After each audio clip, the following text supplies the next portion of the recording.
हम लोगों ने अभी तक श्रीला सुखदेव गोस्वामी जी की महिमा का वर्णन सुना और प्रश्न ये आया था कि भाई ये बोले कैसे, उनको बचाना कैसे गया।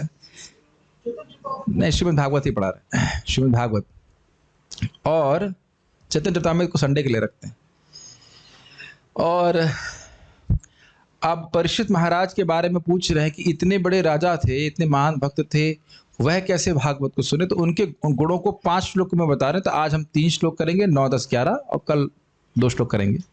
तो उनके विषय में शौनक जी प्रश्न कर रहे हैं परीक्षित महाराज के विषय में। तो आप देखिए, बड़े अद्भुत टीका लिखी गई है इसके ऊपर, आप देखिएगा। अभिमन्यु सुतम सूता, एक मिनट, वो जो पिछले हम लोग जो चर्चा कर रहे थे भागवत की, इसमें महाभाग शब्द था, वो सुखदेव गोस्वामी के लिए था, तो वो वहां बात रह गई थी। अब हम बढ़ते हैं आगे। अभिमन्यु सुतम सूता, अभिमन्यु सुतम सूता, राहुर्भागवतोत्तमम्, राहुर्भागवतोत्तमम्, तस्य जन्म महाश्चर्य, तस्य जन्म महाश्चर्यम्, कर्माणि च गृणीहिनः, कर्माणि च गृणीः च। अभिमन्यु सुतम सूता, अभिमन्यु सुतम सूता, राहुर्भागवतोत्तमम्, राहुर्भागवतोत्तमम्, तस्य जन्म महाश्चर्य, तस्य जन्म महाश्चर्यम्, कर्माणि च गृणीहिनः, कर्माणि च गृणीहिनः। अभिमन्यु सुतम सूता, अभिमन्यु सुतम सूता, राहुर्भागवतोत्तमम्, राहुर्भागवतोत्तमम्, तस्य जन्म महाश्चर्य, तस्य जन्म महाश्चर्यम्, कर्माणि च गृणीहिनः, कर्माणि च गृणीहिनः। आरती कीजिए। अभिमन्यु सुतम सूता, अभिमन्यु सुतम सूता, राहुर्भागवतोत्तमम्, राहुर्भागवतोत्तमम्, तस्य जन्म महाश्चर्यम्, तस्य जन्म महाश्चर्यम्, कर्माणि च गृणीहिनः, कर्माणि च गृणीहिनः। तो शब्दार्थ बड़ा स्पष्ट समझ में आ रहा है आपको।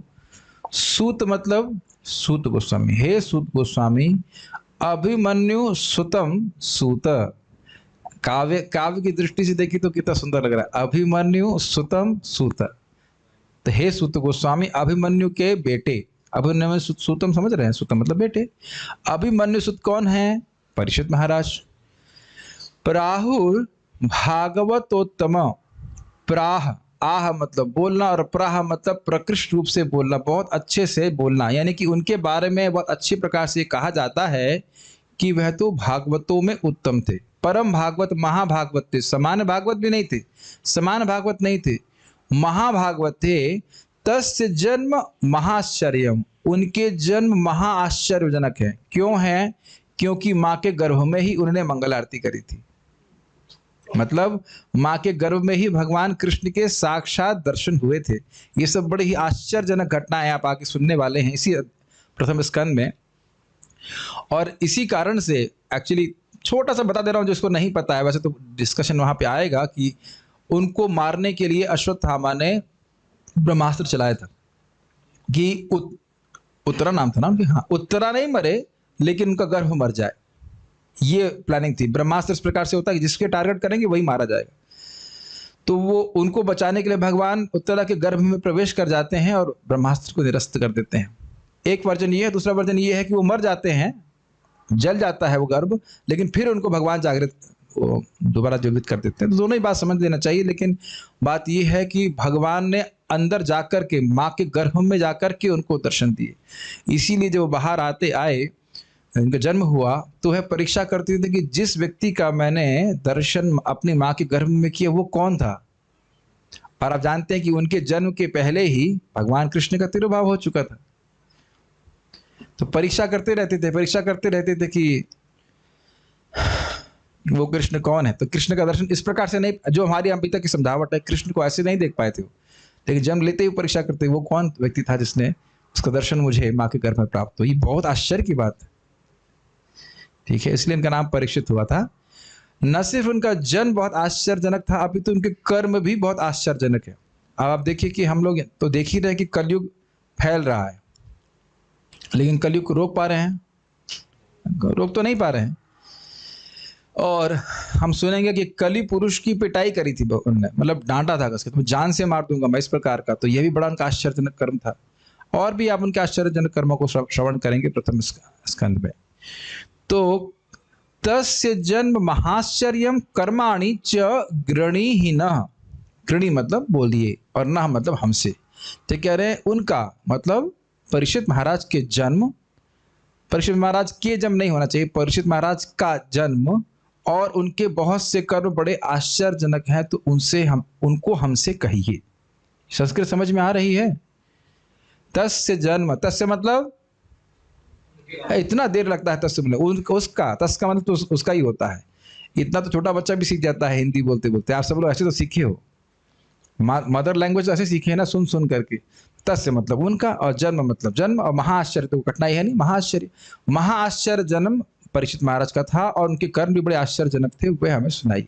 इससे पहले कि हम आगे जाए, एक साइड पॉइंट है जो इससे रिलेटेड है कि देखिए, अगर किसी वस्तु में हमको रस अनुभव होता है तो उसमें आश्चर्य रस जरूर होता है, अद्भुत रस। क्या प्रसाद बनाया, क्या कीर्तन था, क्या कथा थी। तो हम कृष्ण भावना के बारे में बोल रहे हैं, कितना सुंदर विग्रह का दर्शन है। जहां कहीं भी कोई व्यक्ति रस का अनुभव कर रहा है, उसमें वह अद्भुतता का अनुभव होता है। अद्भुत रस के आधार पर ही सारे रस होते हैं, कुछ ग्रहण कर रहे हैं।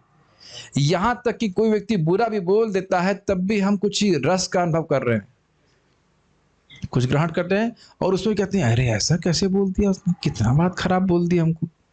तो ये आश्चर्य का मतलब है कि उनकी कथा को श्रवण करने में बहुत रस है।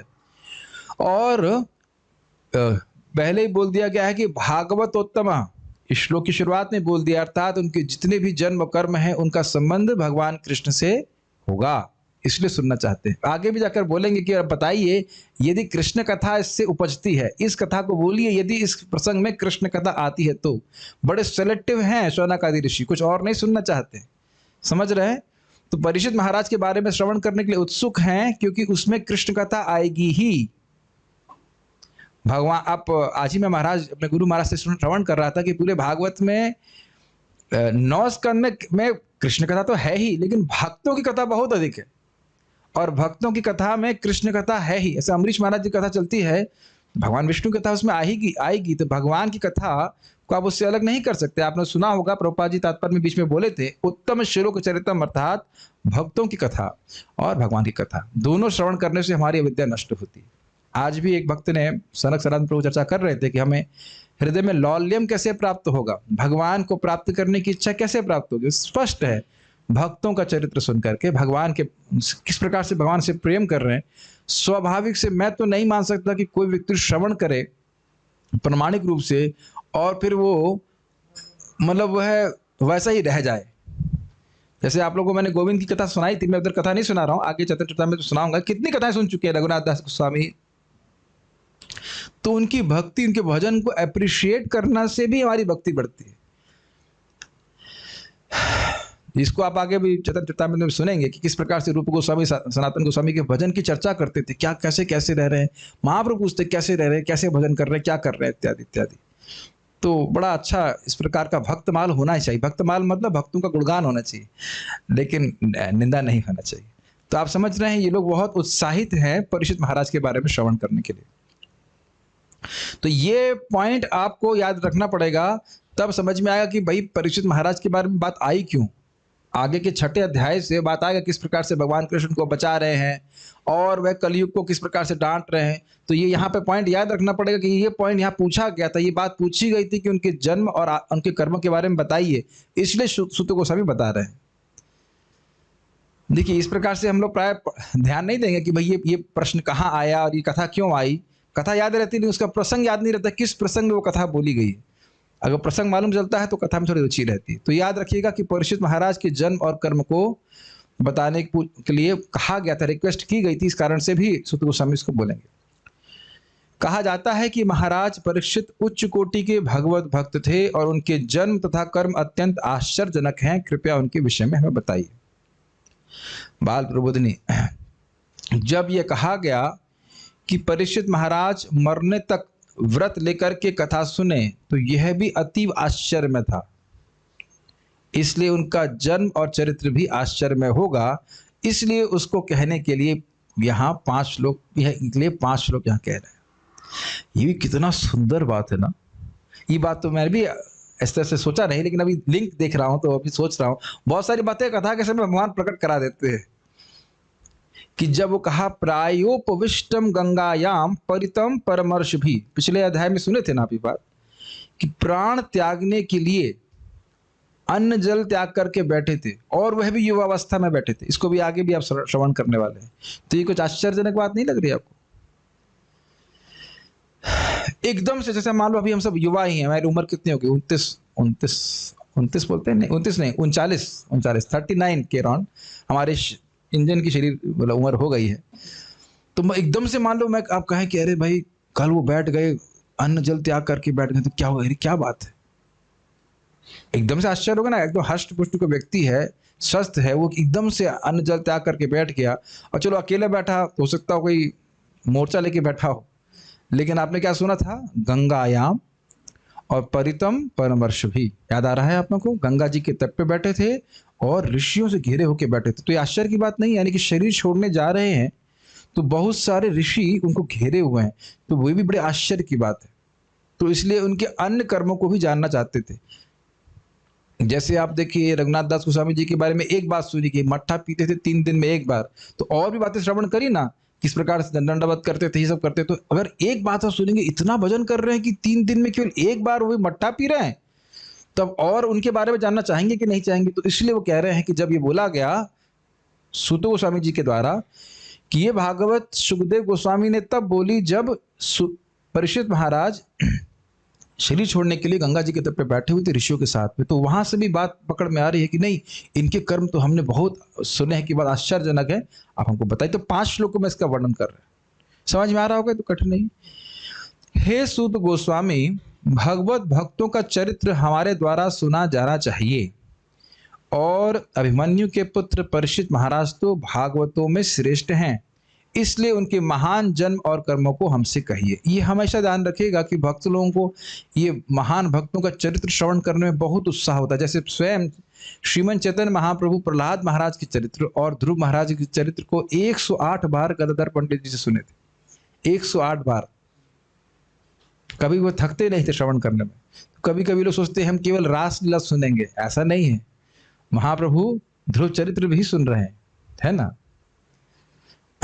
ये बहुत अच्छा होता है और ऐसा लगता है, लेकिन जितना भी भक्तों के गुणों का चर्चा करते हैं, उसको मनन करते हैं, आपको उससे आपको सुख भी मिलता है और वह गुण धीरे धीरे करके हमारे हृदय में आने लगते हैं। ये हमेशा ध्यान रखिएगा। जिन लोगों का भी स्मरण करते रहेंगे उनके गुण धीरे धीरे हमारे पास आने लगेंगे। ये सिद्धांत है, आप कहीं भी देख लीजिएगा। जिन लोगों का संग करते हैं उनको हम क्या संग क्यों हमें अच्छा लगता है, उनको अप्रिशिएट करते हैं कि नहीं, कि हाँ भाई ये अच्छे लोग हैं।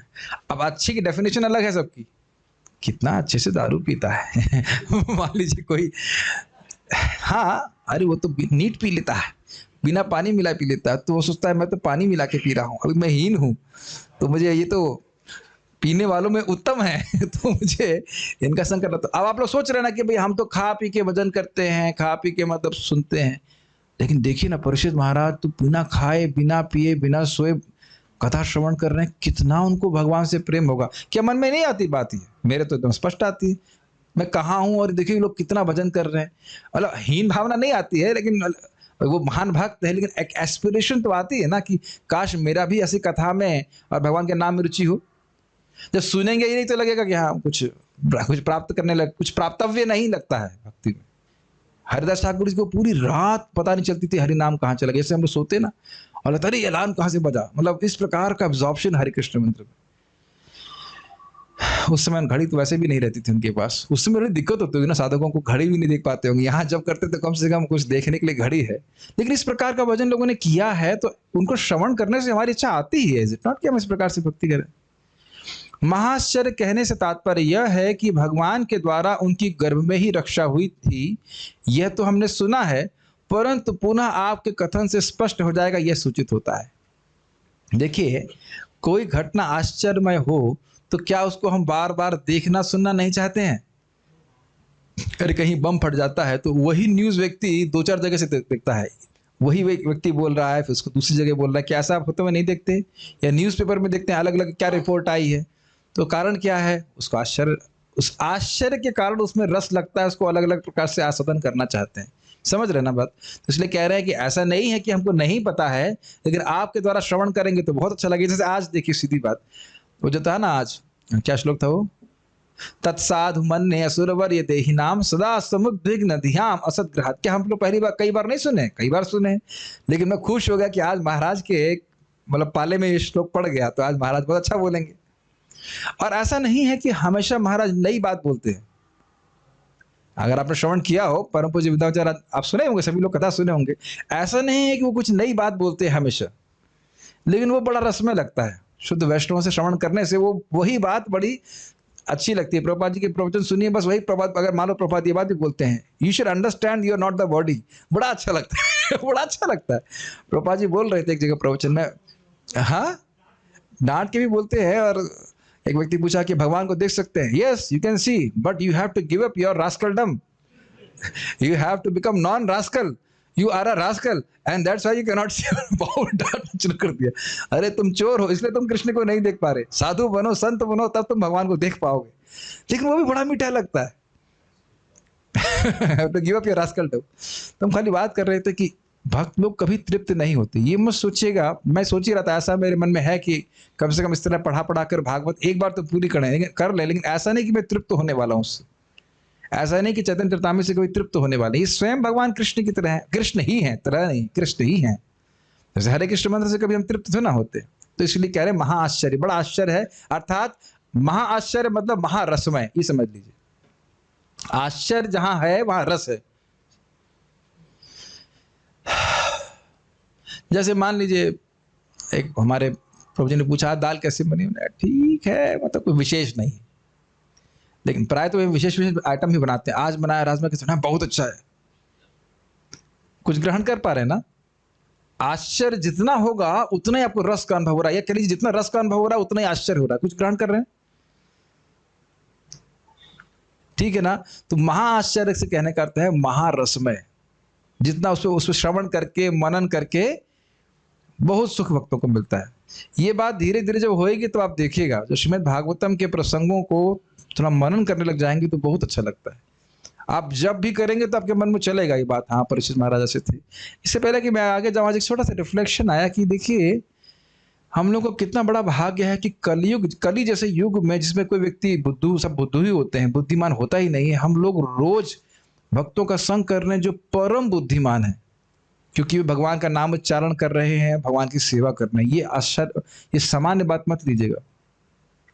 लोगों को संग ही प्राप्त नहीं है भगवत भक्तों का, इसी कारण से पूरा बुद्धू की तरह जीवन बीतते चले जाएंगे। आज भी आप लोगों को न्यूज आई रही होंगी, कोई इधर का रिश्तेदार मर गया कोरोना से, कोई वो मर गया, और लोगों की लंबी लंबी आयु भी है, 80-85 साल में लोग मर रहे हैं, लेकिन पूरा जीवन व्यर्थ कर दिया।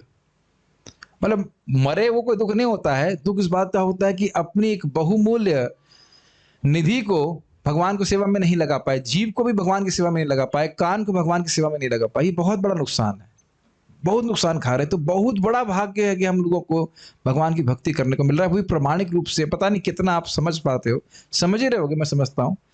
जितना समझेंगे उतना इसको करने का आग्रह बहुत बढ़ जाएगा। मैं खाली इस बात को कहना चाहता हूँ कि मानव जीवन ऐसे ही बहुत दुर्लभ है, और उसमें भी वैकुंठ प्रिय दर्शनम, भक्तों का दर्शन हो जिसमें हम भगवान के बारे में कुछ श्रवण कीर्तन कर सकें, इट्स एब्सोल्युटली रेयर। और मैं गुरु महाराज समझ बात बोल रहे थे कि all of us are a, क्या शब्द यूज किए थे, मैजिक ऑफ, क्या बहुत अच्छा शब्द यूज कर रहे थे कि हम सभी लोग भगवान कृष्ण के चमत्कारिक कार्यों का एक प्रमाण है। हम सभी लोग, हमें कुछ भक्ति के बारे में पता नहीं था, लेकिन भगवत कृपा से ही मालूम चले। छोटी सी मैं ड्रिफ्ट करके वापस पॉइंट पे आ जाऊंगा कि एक व्यक्ति थे, प्रभुपाद जी के शिष्य हैं, तो वह मतलब भोगों में पड़े हुए थे पहले, फिर बोर हो गए, क्या ये जीवन में कुछ है इससे श्रेष्ठ कि नहीं, तो वह ध्यान करने के बारे में सोचने लगे। साइलेंट मेडिटेशन, शांत ध्यान का प्रोसेस। जो कहीं लाइब्रेरी में कुछ झाड़ रहे होंगे अपने कहीं पे भी, तो एक बुक गिरी ऊपर से, और उसका एक पन्ना खुला, उसमें लिखा हुआ था silent meditation in Kalyuga is bogus. वो प्रभुपाद जी का बुक था और जैसे इसने खोला समझ के लग रहा है भगवान मुझे कुछ शिक्षा देना चाहते हैं, और पूरी किताब पढ़ी, भगवान का भक्त बन गया। समझ रहे हैं मेरी बात? और हम सभी लोगों को देखना चाहिए, पता नहीं चला कैसे कैसे कैसे करके भगवान की भक्ति में हम आ गए। क्यों? पहले कुछ भक्ति की। तो उससे मैं खाली ये कहना चाह रहा हूँ कि अब जब हम लोग जम के भक्ति कर रहे हैं, एटलीस्ट जितना हमसे सामर्थ्य है, तो भगवान हमारे आगे कितना बड़ा भंडार खोल देंगे भक्ति का, कथा का, रस का, उसकी आप कल्पना नहीं कर सकते। सेवा का कुछ ग्रहण कर पा रहे हैं। जब हम इस जीवन में प्रैक्टिकली देखिए कुछ नहीं जानते थे ना भक्ति के बारे में, तब भगवान ने इतना सुंदर संग प्राप्त कराया है। ये भगवान की ऐसी अनुकंपा है। तो आगे कितना भंडार खोलेंगे आप उसकी कल्पना नहीं कर सकते। ये भी भगवान का बड़ा आश्चर्य है। तात्पर्य, महाराज परीक्षित का जन्म आश्चर्यजनक है, क्योंकि भगवान श्री कृष्ण ने उनकी रक्षा उनके माता के गर्भ में की थी। उनके कार्यकलाप भी आश्चर्यजनक हैं, क्योंकि उन्होंने गाय का वध करने के लिए उद्यत कली को प्रताड़ित किया था। एक आप थोड़ा सा परिप्रेक्ष्य में देखें तो आजकल के राजाओं को तो कली की स्पेलिंग भी पता नहीं है। प्रत्यक्ष देख लीजिए, सब बंद है, मंदिर भी बंद है, बंद करने का प्रयास कर रहे हैं, लॉकडाउन हो गया है। लेकिन अब मुझे पता नहीं क्या न्यूज़ है, क्या शराब के ठेके अभी भी बंद हैं या सब चल रहे हैं ना? अब वहां से कोरोना नहीं फैलेगा। वो एक्चुअली शराब पीने से कोरोना का वायरस मर जाता होगा, है कि नहीं? इसीलिए जो पी नहीं रहे हैं उनको कम से कम हाथ धुलवा रहे हैं कि हाथ धुल लो, कम से कम पी नहीं सकते हाथ धो लो, है ना? आप देख रहे हैं। और ये समझ लेना चाहिए कि हम ज्यादा व्याख्या नहीं करना चाहते, हम खाली ये बोल रहे हैं कि कलयुग के पूरे चपेटे में हैं लीडर, प्रताड़ित हैं कलयुग के द्वारा, और सारे के सारे लीडर प्रताड़ित हैं कलयुग के द्वारा। कुछ भी अब ये सब खाली कहने की बात है कि इकोनॉमी डाउन हो जाती। जब ये देखिए ना, क्या नाम से, अभी आप आगे जानते ही हो कि ये जब परीक्षित महाराज थे क्या राज्य समृद्ध नहीं था, युधिष्ठिर महाराज थे जो क्या राज्य समृद्ध नहीं था, और कलयुग ने ढूंढने का प्रयास किया कि कहीं शराब पीने वाला मिल जाए, मिलना पूरे राज्य में नहीं मिला जिस स्थिति थी। तो ये सब तो खैर सही बात नहीं है। तो ऐसे अकेले ही उन्होंने कली को प्रताड़ित कर दिया। गाय का वध करने का अर्थ है मानव सभ्यता का विनाश। अब इस पे तो पूरे प्रवचन हो जाएगा, लेकिन आप समझते हैं कि एक बात छोटी सी समझ लेना चाहिए। अब प्रैक्टिकल देखो, यहाँ पे एक टॉयलेट का पाइप कुछ डिस्टर्ब हो गया था, तो हम लोग सब लोग कितनी कठिनाई अनुभव कर रहे थे ना। मतलब 10-15 लोग 20 लोगों का जरा यूज जो टॉयलेट था वो थोड़ा फैल रहा था, तो कठिनाई थी। और पूरे गौशाला में सर्वत्र गोबर फैला हुआ, कोई कठिनाई अनुभव कर रहे हैं आप? अब आप देख लीजिए कितना अंतर है। सोचे आप कभी इस तरह से 2-4 लोगों का मल पड़ा हो इंसानों का, तो कठिनाई अनुभव करेंगे कि नहीं? करेंगे ही। अपना ही मल पड़ा हो तो कठिनाई अनुभव करेंगे, लेकिन गाय का गोबर सब जगह है, प्रैक्टिकली है ना पूरे गौशाला में। और आप महसूस करते हो ना कि अलग वाइब्रेशन है यहाँ पे, हर व्यक्ति किचन में रखा है। हाँ 70,000। आप देखो, मैं आज हम रोज जाते हैं यहाँ से, अब जो बैलों वाला हमारा एरिया, रनिंग एरिया, कितना बड़ा वहां पे माउंटेन रखा है गोबर का प्रैक्टिकली उतना बड़ा क्या मैं आप लोग की चेतना खराब नहीं करना चाहता हूँ, लेकिन उतना बड़ा मल का पहाड़ अगर इंसानों का रखा होता तो कभी उधर से आप जाने का इच्छा भी नहीं करते। ये सोच करके व्यक्ति को आश्चर्य करना चाहिए कि गायों की सेवा कितनी अद्भुत सेवा है। भगवान इस बात को बताते हैं कि गायों को भोजन देने से उनकी सेवा होती है। तो ये एक बहुत महत्वपूर्ण बात है। अब इसको तो पूरा क्लास ही हो जाएगा, लेकिन हम इतना ही कहना चाहते हैं, इसी से खाली सोच लेना चाहिए कि जिसका मूत्र भी गाय भगवान की सेवा में लग रहा है, जिसकी पूंछ से भगवान की रक्षा हो रही है, आप आगे 10वें स्कंद में सुनने वाले हैं। और क्या था, गोबर से भगवान को तिलक किया जा रहा है, भगवान को गोबर से तिलक किया जा रहा है उनकी रक्षा करने के लिए पूरे शरीर पे। और अभी भी आप पंचगव्य भगवान की सेवा में लगता है, तो आप कल्पना नहीं कर सकते। एक बात मैं जरूर कहना चाहता हूं, कुछ लोग कहते हैं इसमें एंटीसेप्टिक प्रॉपर्टी होती है। हमने कभी बोरोलिन भी एंटीसेप्टिक होती है, तो क्या बोरोलिन आप श्याम सुंदर के शरीर पे लगाएंगे? कभी नहीं लगाएंगे, इज इट नॉट? तो ये केवल एंटीसेप्टिक नहीं सोच लेना चाहिए, ये भगवान का अद्भुत, मतलब अद्भुत अचिंत शक्ति है कि गाय में इस प्रकार से शक्ति सारे देवताओं को विद्यमान करें। गोबर में लक्ष्मी जी रहती है। तो पूरा एक विषय हो जाएगा, लेकिन गायों को ही नष्ट करने से कलयुग का इतना बहुत सब फैल रहा है। ये सब है, क्या कर सकते हैं। वे पाप के उत्कट प्रतिनिधि से गाय की रक्षा करना चाहते थे, मतलब कली पुरुष से गाय की रक्षा करना चाहते थे। उनकी मृत्यु भी आश्चर्यजनक है, क्योंकि उन्हें मृत्यु की पूर्व सूचना प्राप्त हो चुकी थी, जो किसी मर्त प्राणी के लिए आश्चर्यजनक है। समझ में आया? मर्त समझते हैं। इस पे कौन से महाराज जी थे, बड़ा अच्छा वो बोल रहे थे, क्या नाम था, ए से नाम है उनका, असीम कृष्ण महाराज जी, परम पूज्य असीम कृष्ण महाराज, कि इंसानों को सबके अलग अलग गुण हैं। जैसे आपको एंगुलर आती है, मेरे को एंगुलर नहीं आती है, इनको कुछ और आता है, कुछ भी आपको आता है, मुझे मैनेजमेंट आता है, अच्छा मुझे नहीं आता है, और बहुत सारे कारण है। करना, मेरे को खाना बनाना आता है, मेरे को आता है खाना खाना ठीक है। तो ऐसे बहुत सारे गुण हैं सबके, लेकिन हमें एक गुण कॉमन है। क्या गुण कॉमन है? हम सब लोग मरेंगे। हम सभी लोगों में एक गुण कॉमन क्या है? मरने का गुण सभी में कॉमन है, चाहे वो साइंटिस्ट हो, चाहे पढ़ा लिखा हो या नहीं हो, है ना। तो ये हम सब जानते हैं कि हम सबको मरना है, लेकिन ये नहीं जानते कि मरना कब है। इसलिए एक प्रैक्टिस करनी चाहिए कि ये याद रखना चाहिए सुबह कि आज मैं मर सकता हूं या सकती हूं। इस प्रकार की भावना रहेगी तो हम अपनी विषय आसक्तियों से थोड़ा बचने का प्रयास करेंगे। एक दूसरा, हम अपने जीवन में क्या महत्व है वह समझ लेंगे। कुछ ग्रहण कर रहे हैं? डरने की जरूरत नहीं है, लेकिन क्या महत्वपूर्ण है यह डिसाइड जरूर कर लेंगे। भगवान की भक्ति, भगवान का नाम जब, ये जरूर कर लेंगे। आज ही हमारे भक्त से बात हो रही थी, वो चिंता कर रहे थे, अरे भाई गौ माता का बिजनेस डाउन हो रहा है, ये है वो है। मैंने कहा आप क्यों चिंता कर रहे हो? रोने से और चिंता करने से क्या बिजनेस उठ जाएगा? और आपको क्या नौकरी से निकाल रहे हैं? आपको बोल रहे हैं कि आप बिजनेस, आपकी वजह से बिजनेस डाउन हो रहा है, कुछ तो नहीं हो रहा है। और वही प्रश्न मैंने किया उनसे कि आपको याद है कि चौथी क्लास में कितने नंबर आए थे? किसी को याद है यहाँ पे चौथी क्लास में आपके मैथमेटिक्स में कितने नंबर आए थे? मैथ्स तो पढ़े होंगे, पता नहीं, इज इट नॉट? और हम लोग खुश भी हुए होंगे या पिटाई भी खाए होंगे कि नंबर कम क्यों आया, नंबर बहुत अच्छा है। अब उसको महत्व है? उस इसी जीवन में 20-25 साल पहले के सुख दुख का कोई मतलब नहीं है ना। तो ये बड़ी अमेजिंग बात है कि हम लोग मर्त हैं, हम जान रहे हैं कि हम मरेंगे, और हमारा कोई निश्चित नहीं कि आज के हम कल सुबह का सूर्य देखेंगे कि नहीं देखेंगे। लेकिन इतनी अद्भुत बात थी, ध्यान दीजिएगा कि परीक्षित महाराज को जब ये बोला गया कि 7 दिन के बाद आपकी मृत्यु है, तो छठे दिन मृत्यु नहीं हो सकती थी। कुछ समझ रहे हैं? ये बात समझ में, इसको ऐसा सोचे नहीं होंगे शायद आप कभी, 7 दिन लिखा है तो 7 दिन के बाद ही मरने वाले थे। कुछ समझ पा रहे हैं? तक्षक आएगा जो कुछ भी, तो उनके पास अपनी चेतना को कृष्ण में लगाने का पूरा मौका था। तो ये भी बड़ा आश्चर्य की बात है कि नहीं? मुझे याद है मेरी नानी बोला, मैंने नानी को बोला, नानी अब आपकी उम्र हो गई है, यहीं रहिए वृंदावन में। अरे मैं भी 10 साल नहीं मर रही, 2 महीने मर गई हूँ।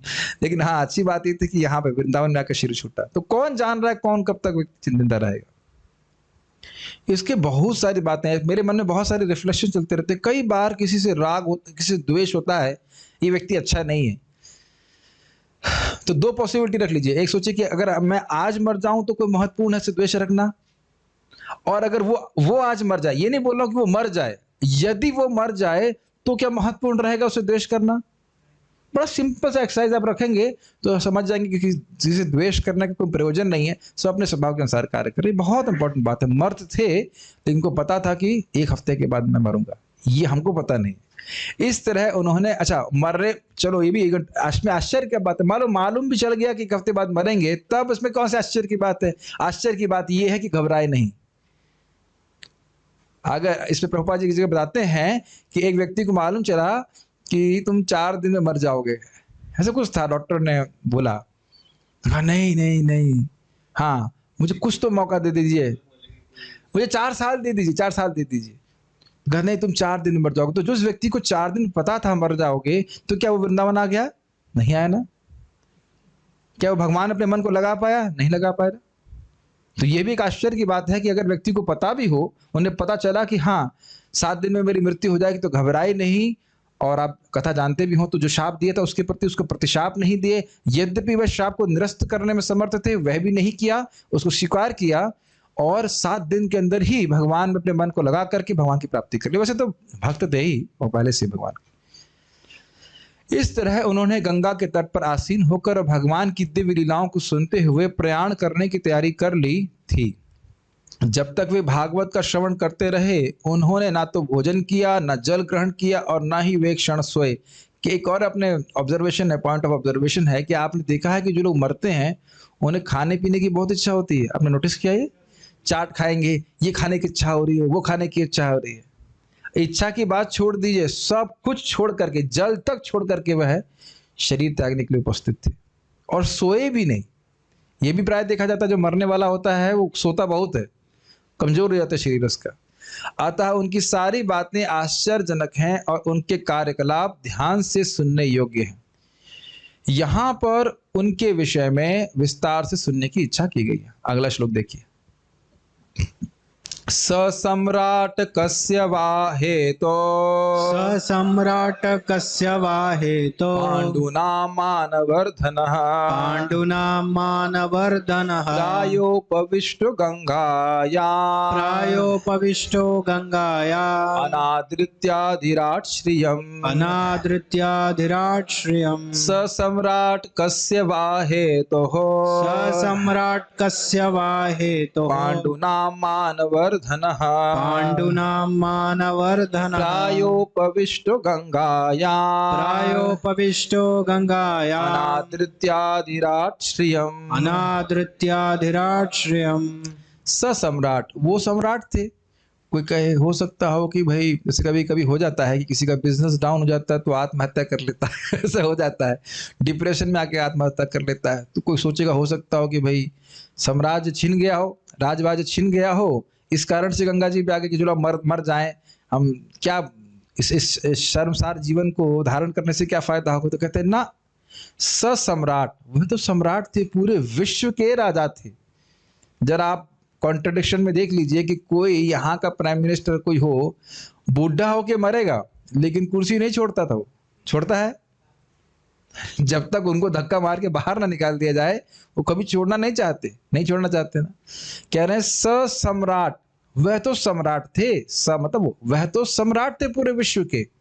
कस्य वा हेतु, तो किस हेतु के कारण, और साथ साथ पांडु नाम मानवर्धना, वह पांडुओं का मतलब पांडु कुल के वंश का मानवर्धन कर रहे थे, उनकी कीर्ति पूरे विश्व में फैली हुई थी। तो क्या कारण से, कस्य वा हेतु, किस हेतु से प्रायोपविष्ट, प्रायोपविष्ट का मतलब है अन्न जल त्याग करके मरने के लिए गंगायाम, गंगा जी के तट पे आए।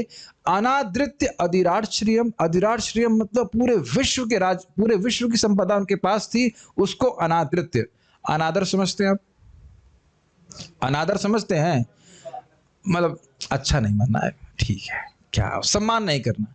तो अनादृत्य का अर्थ क्या हो गया, सम्मान न करते हुए। देखिए ये ध्यान देना होगा कि मात्र कोपीन धारण करके वह बैठे हुए थे, वस्त्र भी बहुत कम पहने थे, जल नहीं ग्रहण करे, सब कुछ, यानी कि उनकी सेवा में सारी विश्व की लक्ष्मी उपस्थित थी। अधिराट श्रियम, वह पूरे विश्व के जितने भी धन था उसके स्वामी थे, लेकिन उसका अनादर करके वह प्राण त्यागने के लिए गंगा जी पे क्यों बैठे, गंगा जी के पे बैठे मतलब गंगा जी के तट पे क्यों बैठे। तो अब आप समझ लीजिए कि जीवन में क्या मूल्यवान है। ये सुन करके तो समझ में आ रहा ना मूल्यवान क्या है। मैं आज उनको भक्त को डांट रहा था, वो अभी तक समझ नहीं पाए, अभी और डांट लगाना पड़ेगा उनको कि इस जगत में पैसा प्राप्त होना कोई भी क्या कहा जाए उसको, कोई उपलब्धि नहीं है, कोई उपलब्धि नहीं है। कर्मानुसार किसी को प्राप्त होता है, किसी को नहीं प्राप्त होता है, पेट सबका चढ़ ही जाता है। यहां हम स्वयं परीक्षित महाराज के जीवन से देख रहे हैं, पूरे विश्व का राजा, हम लोग उसको कल्पना भी नहीं कर पा रहे ना, इसका अर्थ क्या होगा, कितनी संपदा होगी। जिस व्यक्ति पे जो भगवान का भक्त है, वो पृथ्वी कितना उसको मतलब सहायता कर रही होगी, इसे हम कल्पना नहीं कर सकते। अभी भी पृथ्वी पे कितना वैभव है हम कल्पना नहीं कर सकते ना। पृथ्वी की छोड़ दीजिए, जितने हमारे नेताओं के बैंक में पैसे हैं वो भी हम कल्पना नहीं कर सकते। Is it not? और कभी कोई नेता सुना आपने वो छोड़ करके भागवत सुनने आया हो? अरे अन्न जल त्याग छोड़ दीजिए, कभी ऐसा हो, शायद ही कहीं होगा कि ऐसा नेता बैठ करके पूरा 7 दिन भागवत कथा सुने, पैसा छोड़ के पूरे टाइम वो पैसे के बारे में सोचता रहेगा। धन की आसक्ति बहुत अधिक होती है। तो ये बहुत सुंदर बात है कि एक और आप बात देखिए, प्रायोपविष्ट से समझ लेना चाहिए कि अन्न, जल और नींद त्याग करके कथा श्रवण कर रहे हैं बड़े आदर के संग, लेकिन पूरे विश्व के वैभव के प्रति अनादर का भाव है। ये हमारे लिए महत्वपूर्ण नहीं है। ये कई बार हम भागवत में श्रवण करने वाले हैं कि जैसे वो महाराज क्या ना, अम्बरीश महाराज पूरे विश्व के राजा थे, लेकिन यही मानते कि सब कुछ स्वप्नवत है। और भरत महाराज ने पूरे जगत को ऐसे त्याग दे जैसे मलवत। मल त्यागने के बाद व्यक्ति सोचता नहीं कि अरे आज बड़ा नुकसान हो गया। यही शब्द लिखा हुआ है कि नहीं, अरे बड़ा नुकसान हो गया फिर उसको वहीं धारण करे वापस ले आए, ऐसा तो नहीं करते ना। एक शब्द सुखदेव गोस्वामी बोल रहे मलवत, ऐसा सुत गोस्वामी बोल रहे मलवत त्याग दिया। इस प्रकार से कृष्ण है ही, आपने कल सुना था रघुनाथ दास गोस्वामी भी इस प्रकार से, कृष्ण है ही इतने आकर्षक। ये एकदम स्पष्ट अनुभव होता है कि भौतिक भोग हमको सुखी नहीं कर रहे, कर ही नहीं सकते, वो टच ही नहीं कर। तो खैर, तो वो ये भी उनको एक बड़ा आश्चर्य लग रहा है कि इस प्रकार से पूरे विश्व के राजा होकर के उस पूरी संपत्ति को त्याग करके, अनादृत करके कैसे वो कथा सुनने बैठ गए। तो जरा देखिए, श्लोक तो समझ में आ रहा है ना। अनुवाद, वे एक महान सम्राट थे और उनके पास उपार्जित राज्य के सारे ऐश्वर्य थे। अधिराट शब्द समझ रहे हैं, ऐसा नहीं है कि कोई संपत्ति हो और उस पर उनको भोगने का अधिकार प्राप्त न हो। जिस भी भोग को चाहते वो उनको सुलभ था। वे इतने वरेण्य थे कि उनके उनसे पांडु वंश की प्रतिष्ठा बढ़ रही थी। वरेण्य का अर्थ होता है चुना जाए, जिसको चुना जाए। हमारा लीडर कैसा हो, परीक्षित महाराज जैसा हो, ऐसा मान लीजिए, इसे वरेण्य कहा जाएगा। वरेण्य का अर्थ समझते हैं? कहीं वरेण्य शब्द हम और भी यूज करते हैं, लेकिन याद नहीं आ रहा है। गायत्री बोलते, ठीक है। हाँ, वरेण्य कहाँ बोलते हैं। तो समझ रहे हैं इस बात को कि पांडुवंश, अब जरा इस पे विचार कीजिए कि युधिष्ठिर महाराज कितने बड़े राजा थे। युधिष्ठिर महाराज का राज्य को भगवान श्री राम के राज्य के बराबर माना जाता था। उन्होंने 3 अश्वमेध यज्ञ किए, लेकिन उनकी प्रसिद्धि इंद्र से भी अधिक थी, जिन्होंने 100 अश्वमेध यज्ञ किए। ये सब अभी भागवत में श्रवण करने वाले हैं। कोई मरना नहीं चाहता था तो मरता भी नहीं था, कोई बीमारी नहीं आती थी। पृथ्वी सब प्रकार की संपदा को देने वाली थी। युधिष्ठिर महाराज इस प्रकार से धार्मिक राजा थे, तो उनके कीर्ति को और बढ़ाया। आप समझ रहे हैं कितनी आश्चर्य की बात है? नहीं कुछ ग्रहण कर रहे हैं? हम लोग के जो पूर्ववर्ती आचार्य हैं कितना सुंदर भक्ति किए। अब कोई भक्त, हम तो खैर हम लोग तो टच भी नहीं कर सकते कितना वो प्रचार किए, भक्ति किए, लेकिन उनकी कीर्ति को बढ़ाने वाला कोई व्यक्ति आए तो समझ लेना चाहिए कि बहुत गंभीर भक्ति कर रहा होगा। कुछ नहीं समझ रहे हैं? तो ये समझना चाहिए कि पांडु वंश की प्रतिष्ठा बढ़ रही थी, मतलब और वर्धित हो रहे थे कि हाँ भाई, पांडु वंश के ये बहुत महान राजा थे। कह सकते हैं he was at the Pinnacle of his life.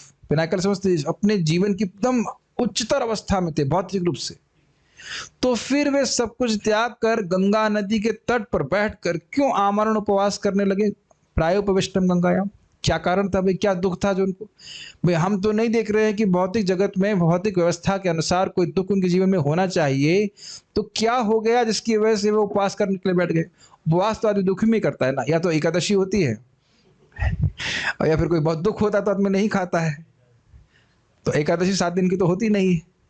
तो क्या कारण से उपवास करके वो बैठे, वह विचार कर रहे हैं, पूछ प्रश्न कर रहे हैं। बाल प्रबोधिनी, परीक्षित महाराज का इस प्रकार प्रायोपवेशन मतलब मरण पर्यंत अन्न जल त्याग संभव नहीं था, इसको इस श्लोक में कह रहे हैं। वे परीक्षित किस कारण से अत्यधिक उत्कृष्ट राज संपद को अनादृत करके मरण पर्यंत अनशन संकल्प लेकर बैठे थे? ये हिंदी समझ में आ गई? नहीं समझ में आए तो बताइए। शब्द समझ में आ रहा? अनादृत, राज्य को त्याग करके या राज्य की अनादर करके क्यों मरने के लिए बैठे थे? क्या कारण था? धन के अभाव के कारण धन प्राप्त करने के लिए बैठे थे, यदि यह शंका हो तो इसको तो अनादृत शब्द से ही निरस्त कर दिया गया। कभी कभी होता है भाई, धन नहीं मिला तो कोई तपस्या कर रहे हैं, मुझे बता रहे थे कि यहाँ पे हमारे गौशाला में एक डोनर आए, 2-3 लाख रुपए दिए, तो बोले कि एक समय में, आज 2008 की बात है, कहे कि सारा पैसा मेरा खत्म हो गया था, एकदम रोड पे आ गया था मैं। तो हैदराबाद के राधा, क्या नाम है, राधा माधव, राधा मदन मोहन जी, ये भी एक थोड़ी अद्भुत बात है कि राधा मदन मोहन जी मतलब इंद्रिय संयम करने चाहिए। तो राधा मदन मोहन जी के पास गए, कहे कि मेरा पैसा वापस कर दीजिए। तो भगवान खूब कृपा किए, खूब पैसा मिल गया। तो अब लोग मेरे ख्याल से कुछ लोग यही कहेंगे, प्रभु जी उन्हीं का फोटो भिजवाइए आप, ये वाले भगवान हमको बड़े पसंद है। देख रहा हूँ मैं जरा जूम पे देखता हूँ, अरे भक्त तो बड़े खुश हैं, वाह सब लोग खुश हो रहे हैं। तो राधा मदन मोहन जी का फोटो आप लोग इंटरनेट से डाउनलोड कर सकते हैं। ऐसी क्लासेस सुनने में बहुत अच्छा लगेगा, है ना, व्यूज बढ़ जाएंगे तुरंत। तो उनको धन प्राप्त हुआ। तो कभी कभी लोग भगवान के पास, या प्राय लोग भगवान के पास इस इच्छा से जाते हैं कि हमें धन प्राप्त हो जाए।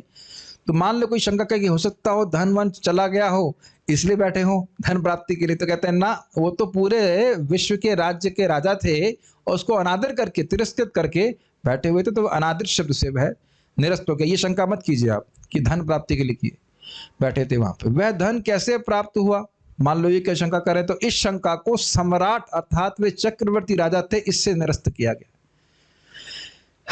ये राजा और सम्राट में थोड़ा अंतर हो जाता है। सम्राट मतलब पूरे विश्व का राजा, से एम्परर कहा जाता है। किंग मतलब एक छोटे से प्रांत का या प्रदेश का वो राजा होगा, लेकिन एम्परर मतलब पूरे विश्व का वो राजा होता है। वास्तविक शब्द से एम्परर का शब्द का अर्थ यही होता है। तो कह रहे कि धन कैसे मिला, तो यह सम्राट शब्द से सूचित हो रहा है। पूरे विश्व के चक्रवर्ती राजा थे, उनके राज्य को कोई विद्रोह नहीं कर पा रहा था।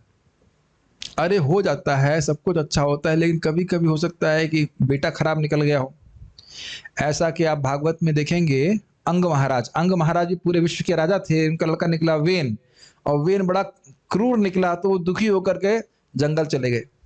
तो हो सकता हो कि पत्नी दुखी कर रही हो, खाना ना बनाती हो, गाली देती हो, ऐसा मतलब एग्जाम्पल दे रहा हूँ, विनोद के लिए बोल रहा हूँ, बच्चा सुनता ना हो। तो कह रहे नहीं, स्वजनों के अपमान के कारण वहां बैठे थे, तो यह भी संभव नहीं है। राजा है लेकिन अपमान कोई कर रहा हो, तो भी कहने हमको यहाँ जब सम्मान नहीं मिलता तो क्या फायदा, हम जा रहे हैं यहाँ पे। तो इसलिए कह रहे हैं पांडु नाम, अर्थात वे पांडु कुल में उत्पन्न होकर उस कुल का मान वर्धन कर रहे थे। ये बात समझ में आई? पांडु नाम शब्द से, पांडु नाम शब्द क्या था संस्कृत का, पांडु नाम मान वर्धना। भाई वाह क्या बात है। अब बोलते ना, लाइक सन लाइक फादर लाइक सन, जैसा पिता वैसा बेटा, ऐसा सुना होगा आपने। तो लोग, भाई परीक्षित महाराज से पहले किसका राज्य था? युधिष्ठिर महाराज का। तो युधिष्ठिर महाराज के राज्य से ही उनकी तुलना की जा रही थी, बल्कि और अच्छा राज्य से कह लीजिए। परीक्षित महाराज का राज्य इतना बढ़िया था, इसलिए बोल रहे पांडु नाम मान वर्धना, पांडुओं के मान का वर्धन करने वाले थे। तो इसलिए ये नहीं सोचना चाहिए था, सोचना नहीं चाहिए कि कोई रिश्तेदार उनको अपमान कर रहा था। अपमान करने का कोई प्रश्न ही नहीं होता, कोई दुख नहीं था। जैसे आपने सुना ही होगा कि न्यूज़, लौकिक बात है कि कोई व्यक्ति थे जो आईएएस पे टॉप किए थे, बक्सर के होंगे, जो भी रहा हो, और वो फिर आत्महत्या कर लिए थे। तो व्यक्ति सोचेगा आत्महत्या कर रही, अरे इतना सफल व्यक्ति आत्महत्या क्यों कर लिया? तो बाद में मालूम चला, मैंने सुना इस प्रकार से कि पत्नी अच्छे से बात नहीं करती थी, तो फिर इस कारण से वो दुखी होकर आत्महत्या कर ली। तो क्या है, इस प्रकार की स्थिति नहीं सोचना चाहिए कि उनके जो रिश्तेदार हैं वह उनको असम्मान कर रहे हो, नहीं। पांडु नाम माधवन मान वर्धना। अरे हो सकता कोई पाप कर रहे होंगे, भाई राजा है तो हो सकता हो कोई पाप हो गया हो, तो पाप काटने के लिए गंगा जी के पास बैठे हो। तो कह रहे नहीं, और ना ही प्रायश्चित आदि के लिए वहां उपवास करने बैठे थे। इस आशय से कह रहे हैं गंगायाम, गंगा के स्पर्श मात्र से सारे पापों का प्रायश्चित हो जाता है, तो मरण पर्यंत अनशन संकल्प का क्या प्रयोजन है? ये भाव है। गंगा जी के स्नान करने मात्र से या केवल स्पर्श करने मात्र से सारे पाप नष्ट हो जाते हैं। तो ये मत सोचना कि कोई ऐसा पाप हो गया उनसे, संभावना ही नहीं है पाप होने की परीक्षित महाराज से, कि ऐसा पाप हो गया जिसकी वजह से वह अब बिल्कुल मरने तक अन्न जल त्याग के बैठे, कोई प्रायश्चित कर रहे हो, ऐसा भी नहीं है। समझ रहे हैं? तो आप देख सकते हैं आचार्यों ने एक एक शब्द पे कितना विचार किया है, बड़ा अच्छा लगता है। इनकी टीका में आप एक सूक्ष्म हास्य रस का अनुभव कर पा रहे हैं, मतलब सटल कह सकते हैं, क्या इंग्लिश में क्या कहेंगे उसको, सटल सेंस ऑफ ह्यूमर। बहुत सूक्ष्म है, जिसकी वजह से आप उसका अनुभव कर पाएंगे। तात्पर्य, महाराज परीक्षित समस्त समुद्रों एवं महासागरों समेत पूरे संसार के चक्रवर्ती सम्राट थे। इस पे भी बड़ा बोला जा सकता है। आजकल देखिए, धरती के लिए तो झगड़ा पहले करते थे, आजकल समुद्र के लिए भी झगड़ा कर रहे हैं। सुना है ना, ये समुद्र हमारा है, वो समुद्र हमारा है। क्या मतलब अज्ञान है, बताइए। कभी आप समुद्र के पास में खड़े हुए हैं? यहाँ पे कुछ लोग, देखिए समुद्र के पास कितना विशाल है समुद्र। पूरे जगत की जनता को भी समुद्र में डाल देंगे ना, तो मालूम नहीं चलेगा गए कहाँ, है कि नहीं। पूरे मानव समाज को समुद्र में डाल दिया जाए तो पता नहीं चलेगा कि गए कहाँ, है कि नहीं। और उसमें लड़ा झगड़ा कर रहे हैं कि ये हमारा है, ये हमारा है। Complete waste of time. लेकिन जो भी है, यहाँ पे बात है कि पूरे महासागरों के भी चक्रवर्ती राजा थे, उन्हें इस राज्य को प्राप्त करने के लिए कोई प्रयास भी नहीं करना पड़ा था। युधिष्ठिर महाराज से पैतृक संपत्ति के रूप में प्राप्त हुआ। उन्हें वह अपने पितामह महाराज युधिष्ठिर तथा उनके भाइयों से उत्तराधिकार में मिला था। इसके साथ ही साथ वे सुचारू रूप से शासन चला रहे थे, जो उनके पूर्वजों की प्रतिष्ठा के ही अनुरूप था। ग्रहण कर पा रहे हैं, पाणुनाम मानवर्धना। फलस्वरूप उनके ऐश्वर्य तथा प्रशासन में कुछ भी अवांछित नहीं था। मतलब ऐसा कुछ भी नहीं था जिसकी वजह से उनको लगे कि भाई क्या मैं यहाँ पे सब राज्य कर रहा हूँ, दुखी हो गया मैं, ऐसा करके नहीं था भावना। तो फिर वे क्यों सारा राजपाट त्याग कर गंगा के तट पर आमरण उपवास करने लगे? स्पष्ट है, यह आश्चर्यजनक है। अतएव सभी इसका कारण जानने के लिए उत्सुक थे। तो ये सब बातें कृष्ण कथा के संबंध में है कि क्यों उस, और इस बात को भी आप याद रखिएगा, इस प्रश्न को याद रखिएगा। इसको आप आगे के अध्यायों में 17-18 जहाँ पे वो शाप दिया जाता है परीक्षित महाराज को, वहां पे बात क्लियर होगी कि क्यों। और ये समझना चाहिए कि जो कुछ भी परीक्षित महाराज को शाप हुआ, ये कुछ भी हुआ, ये भगवत आयोजन के द्वारा हुआ। भगवान उनके माध्यम से श्रीमद् भागवतम का प्राकट्य इस जगत में कराना चाहते थे, इसलिए हुआ। वो सब बातें आप जब आप आगे श्रवण करेंगे तो समझ में आएगा। एक श्लोक और देखते हैं। ये श्लोक बहुत सुंदर ऐसे गाने के लिए है। नमन्ति यत्पादनिकेतमात्मनः, नमन्ति यत्पादनिकेतमात्मनः, शिवाय हानिय धनानि शत्रवः, शिवाय हानिय धनानि शत्रवः, कथं सवीरः श्रियमङ्गदुस्त्यजान्, कथं स वीरः श्रियमङ्गदुस्त्यजान्, युवैषतोस्त्रुष्टमहो सहासुभिः, यवैषतोत्सृष्टमहो सुहासुभिः, नमन्ति यत्पादनिकेतमात्मनः, नमन्ति यत्पादनिकेतमात्मनः, शिवाय हानिय धनानि शत्रवः, शिवाय हानिय धनानि शत्रवः, कथं सवीरः श्रियमङ्गदुस्त्यजान्, कथं स वीरः श्रियमङ्गदुस्त्यजाम्, यू होना चाहिए शब्द, युवैषतोस्त्रष्टुमहो सहासुभिः, युवैषतो सृष्टमहो सुहासुभिः। आवृत्ति कीजिए एक बार। नमन्ति यत्पादनिकेतमात्मनः, नमन्ति यत्पादनिकेतमात्मनः, शिवाय हानिय धनानि शत्रवः,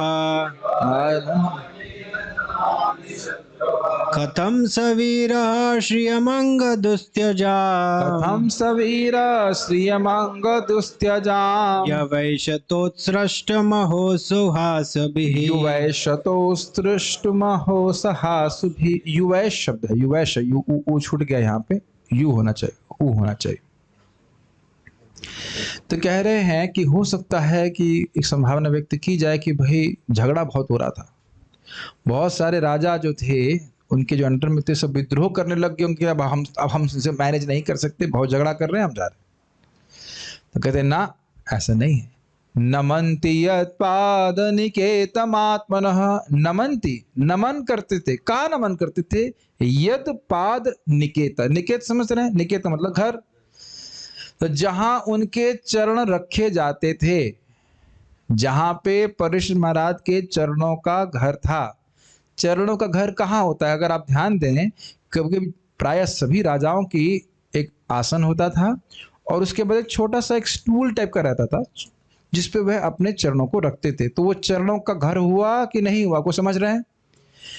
पाद निकेत का अर्थ हुआ चरण गद्दी। कुछ धारणा कर पा रहे हैं मैं क्या कह रहा हूं? कई बार आपने देखा होगा कि मंदिर में जब महाराज लोग क्लास देते हैं, ठंडा होता है, तो ये जो आसन है वह उनके चरणों के नीचे रख दी जाता है, तो वो चरण गद्दी हो गए, तो उनके चरणों का घर हुआ। समझ में आया? तो कह रहे हैं नमन्ति यद पाद निकेदम आत्मनः शिवाय। आत्मनः मतलब अपने, तो यानी कि जो अन्य राजा थे, जो शत्रु भी थे, जो उनके विद्रोह में भी थे, मान लो उनको पसंद ना भी करते हो, तो भी वे अपने कल्याण के लिए, शिवाय आत्मनः शिवाय, अपने कल्याण के लिए उनके चरण गद्दी को नमस्कार करते थे, मतलब उनके चरणों में नमस्कार करते थे। यह अर्थ है। कुछ ग्रहण करिए इस बात को। ह आनीय धनानी, आनीय मतलब आनी, आना, लेके आना, आनीय मतलब लेके आना, और ह आनीय का मतलब है निश्चित बात है, प्रसिद्ध बात है। ह आनीय वो लाते थे अपने कल्याण के लिए। क्या लाते थे? धनानि शत्रु, जो शत्रु राजा थे वह भी अपने कल्याण के लिए उनके चरण कमलों में नमस्कार करते और धन आकर के समय से दे ले जाते थे। जो भी उनका कर था या धन था वह दे दिया करते थे, मतलब उनके कोई बल में हानि नहीं हुई थी। ऐसा नहीं था कि भाई पहले वह शक्तिशाली रहे हों, बाद में कमजोर हो गए तो शत्रु ने दबा दिया, कह रहे हम हार गए, चलो हम छोड़ देते। जैसे आप जानते हो कि औरंगजेब के पिताजी का नाम क्या था? शाहजहां। तो शाहजहां एक जमाने में बहुत शक्तिशाली थे, लेकिन थोड़ा जब बुढ़े हो गए, कमजोर हो गए, तो उन्हीं का लड़का दबा दिया उनको और जेल में डाल दिया। इस संबंध में छोटी सी कथा है। महाराज बता रहे थे कि शाहजहां से को खाना तो छोड़ दीजिए, जल भी ठीक से नहीं दिया करता था औरंगजेब, और कहते थे इसको थोड़ा थोड़ा जल दो, ज्यादा पानी भी पूरा नहीं देना। तो एक बार आया शाहजहां के पास और बोला, बाप जी ठीक है? तो उन्होंने बोला कि मेरी एक ही इच्छा है कि काश मैं हिंदुओं के पैदा होता। ऐसा क्यों कह रहे हैं? कह रहे कहा शाहजहां ने कि हिंदुओं में पिता को मरने के बाद भी जल देते हैं, और तू मुझे जीते जी जल नहीं दे रहा है। तो आप समझ रहे कि क्या ऐसी स्थिति परीक्षित महाराज की थी? नहीं। समझ रहे ना? ऐसी स्थिति नहीं थी कि अब उनको सब निकाल दिया घर से, कोई एकदम अशक्त हो गए, हरा दिए गया, वैसे नहीं। तो इसीलिए कह रहे नमन्त यद पाद निकेतम आत्मनः शिवाय हानि न हानि ये धनानि शत्रु। शत्रु भी अपने कल्याण के लिए, कि नहीं अगर हम इनको सम्मान नहीं करेंगे तो हमें इनके द्वारा दंडित होंगे, इस कारण से धन समर्पित करते थे अपने कल्याण के लिए और उनके चरण कमलों में प्रणाम करते थे। कोई इसे कहते हैं अनराइवल्ड कॉम्पिटिशन, अनराइवल्ड किंगडम, कोई प्रतिस्पर्धा नहीं थी। कथम स वीरा श्रियमंग दुस्तज, हे अंग, हे सूत गोस्वामी, इस प्रकार का वीर व्यक्ति दुस्त्यज लक्ष्मी, दुस्त्यज जो प्राणों से भी अधिक प्रिय होती है। आपने सुना भी होगा, चमड़ी जाए पर दमड़ी ना जाए, सुना है आपने? सुना है बात? तो लोगों को के प्राण चले जाए चलेगा, लेकिन उनका धन ना जाए, ये आपने सुना ही है। तो कह रहे हैं कि कथम स वीर, ऐसा वीर, श्रियम, इस प्रकार के धन को जो शत्रु खुद लाके दे रहा है, इस प्रकार के राज्य को जो लक्ष्मी दुस्त्यज है, किस प्रकार से दुस्त्यज है? प्राणों से भी अधिक प्रिय होती है लक्ष्मी, उसको कैसे त्याग दिया? कोई कहेगा उसको तो वृद्धावस्था आ गई इसलिए त्याग दो, कहते नहीं, यु शब्द है, युवैश, वह तो युवा थे। एशस्तो सृष्टमहो सहासु भी, यह तो प्राणों से भी अधिक, ये जो लक्ष्मी है ये तो प्राणों से भी अधिक प्रिय होती है, इसको त्यागना, तो त्यागना छोड़िए, त्यागने का विचार भी नहीं करता है। कोई करता है त्यागने का विचार? धन आता है तो कभी विचार करता है कि मैं भगवान को दूं, अरे गरीबों को दूं? ये भी कुछ नहीं करता, कुछ भी नहीं करता विचार। धन आने का विचार करता है, खर्च करने का विचार बिल्कुल नहीं करता। नहीं करता कि नहीं? यहाँ कुछ कागज के नोट मिल जाते हैं, उसी को विचार नहीं करते धन खर्च करने का, है कि नहीं? तो अब विचार कीजिए, पूरे विश्व का धन उनके पास प्राप्त हो रहा था और वह कैसे त्याग दिया? जबकि वह युवावस्था में थे। युवावस्था में तो विशेषकर धन का बड़ा उपयोग होता है, खाने के लिए, घूमने के लिए, देखने के लिए आदमी को कितना प्रयोजन रखता है धन का, इसीलिए इकट्ठा भी करता है। तो ये सब बातें उनको बड़े आश्चर्यजनक लग रही थी। ये युवश तो होना चाहिए या नहीं, ध्यान दिया जाना चाहिए इसके ऊपर। अब भेजा आपने अपडेट, कोई बात नहीं, माफ कर दिया।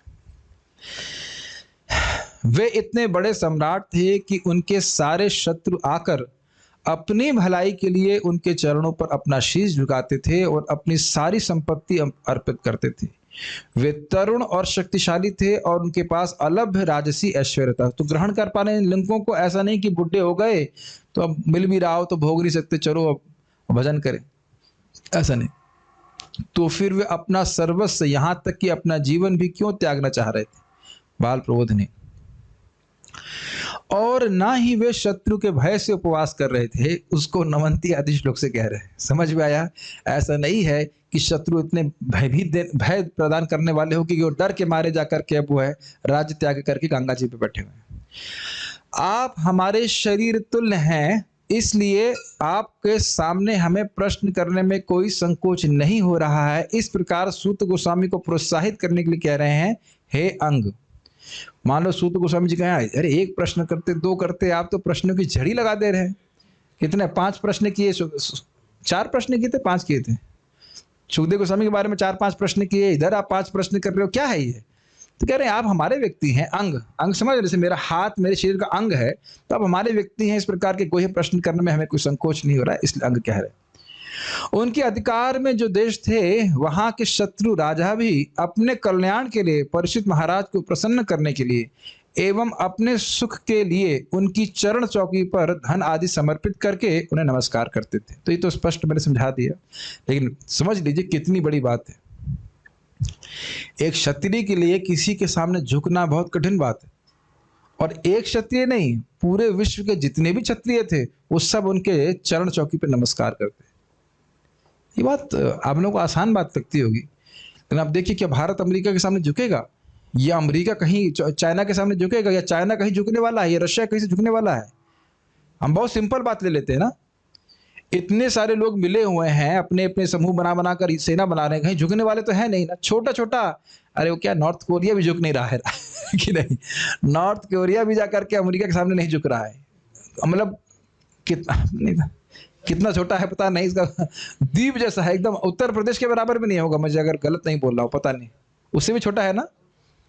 अब समझ लीजिए आप, ऐसे में लगता है कौन सी बड़ी बात है। अब जरा विचार कीजिए, एक छोटा सा उत्तर प्रदेश से भी छोटा राज्य वो दब नहीं रहा है अमेरिका से, जो कि कितना बड़ा राज्य है, तथाकथित रूप से कितने शक्तिशाली हैं। अब विचार कीजिए आप जरा कि पूरे विश्व के राजा उनके चरण चौकी पे समर्पण करते थे। ह यह अव्यय प्रसिद्धि का द्योतक है। ह यहाँ पे शब्द है, अव्यय मतलब संस्कृत में वो शब्द जो परिवर्तित नहीं होते, यथावत आते हैं।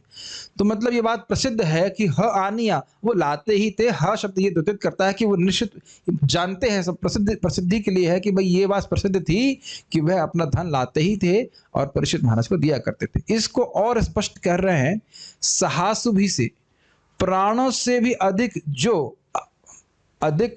जो दुस्तज लक्ष्मी है उसको त्यागने की इच्छा उन्होंने किस प्रकार करी। श्लोक और भागवत में आया है, इसमें आसु शब्द है, ये है, अहम तहरे तावपादेक मूलम दासानुदासो भवितास्मि भूयः मनः स्मरेतासु। हाँ, मनः स्मरेतासु पते गुणास्ते। आसुपते, आसुपते मतलब प्राणपति। तो सहासुभी मतलब सह आसुभी, सह आसुभी प्राणों के से भी अधिक प्रिय है। जो आसु समझ रहे हैं, प्राणों से भी अधिक प्रिय जो लक्ष्मी है, और प्राणों को भी त्यागने के लिए वह क्यों उपस्थित हो गए। लक्ष्मी त्याग देता है लेकिन प्राण तो नहीं त्यागता है ना। तो प्राणों को, लक्ष्मी त्याग करके और प्राणों को त्याग करके, दोनों ही, एक तो लक्ष्मी जो अधिक प्राणों से अधिक प्रिय होती है और प्राण को भी, दोनों को त्याग करने के लिए क्यों उपस्थित हो गए वो। इस प्रकार के त्याग की इच्छा होनी भी कठिन है, तो त्याग तो और भी संभव है। यह भाव है, कौन सा त्याग? धन का त्याग। इस संबंध में युधिष्ठिर महाराज से पूछा गया कि जो तपस्वी है और जो धन का त्याग करने वाला है उसमें श्रेष्ठ कौन है? तो उन्हें कहे धन का त्याग करने वाला। धन ऐसा क्यों? कह रहे हैं धन तो वही प्राण है। अब जो लोग धन कमा रहे हैं वो तो शायद समझते होंगे इस बात को कि एकदम बड़ी मेहनत से जो धन कमा जाता है उसको किसी को देना ये बहुत कष्ट होता है। इस बात में ये तो अच्छी बात है कि हम लोगों को भागवत ज्ञान देने में कोई कष्ट नहीं होता है, एक अच्छी बात है। और लीजिए, हाँ, जैसे एक बात आ जाती है, भाई खाना तो ले रहा है, टिफिन क्यों ले जा रहा है? कभी कभी मैनेजमेंट में आ जाता है बात, इसको इसको दो उसको मत दो। आज ही आए हमको कि वो डिपार्टमेंट के लोग खा सकते हैं क्या, तो तुरंत भाई मैनेजमेंट की दृष्टि से बोलना चाहिए भाई वो सेवा तो नहीं कर रहे हैं तो खाएं क्यों। लेकिन मान लीजिए यहाँ पे 10 लोग और आ जाए तो हमें कोई दिक्कत होगी, भाई कथा सुनने क्यों आ गई, कुछ कथा कम पड़ जाएगी। ऐसा तो कुछ है नहीं ना। भाई जूम पे तो हमने 550 लोगों के बताते, 550 क्या 1000 लोग 2 लाख लोग कितने लोग भी आए उस कथा में तो कमी आने वाली नहीं है। तो कथा देने में बड़ा अच्छी बात है, वो हृदय पूरा उदार रहता है। प्रसाद देने में उदार हो या नहीं हो, लेकिन कथा देने में भगवत ज्ञान देने में कोई दिक्कत नहीं है, ये अच्छी बात है। और एक और भी है कि आप सोचेंगे इसको 5000 रुपये देंगे क्या भगवान की सेवा में लगाएगा कि नहीं लगाएगा, लेकिन अगर किसी को कथा बोलेंगे तो उतना से बम बना देगा। ये भी इंटरेस्टिंग बात है। तो क्या ये तो साइड पॉइंट था। पॉइंट ये था कि इस प्रकार का धन का त्याग करना ही संभव है। और आप देख ही रहे ना लोग किस प्रकार से घर में मर रहे हैं। कोरोना से सब लोग घर में मर रहे हैं ना, वृंदावन आके तो नहीं मर रहे ना। अभी तो हमारे एक भगत घर चले गए, एज इफ कोरोना वहां छोड़ देगा, एज इफ मृत्यु वहां छोड़ देगी।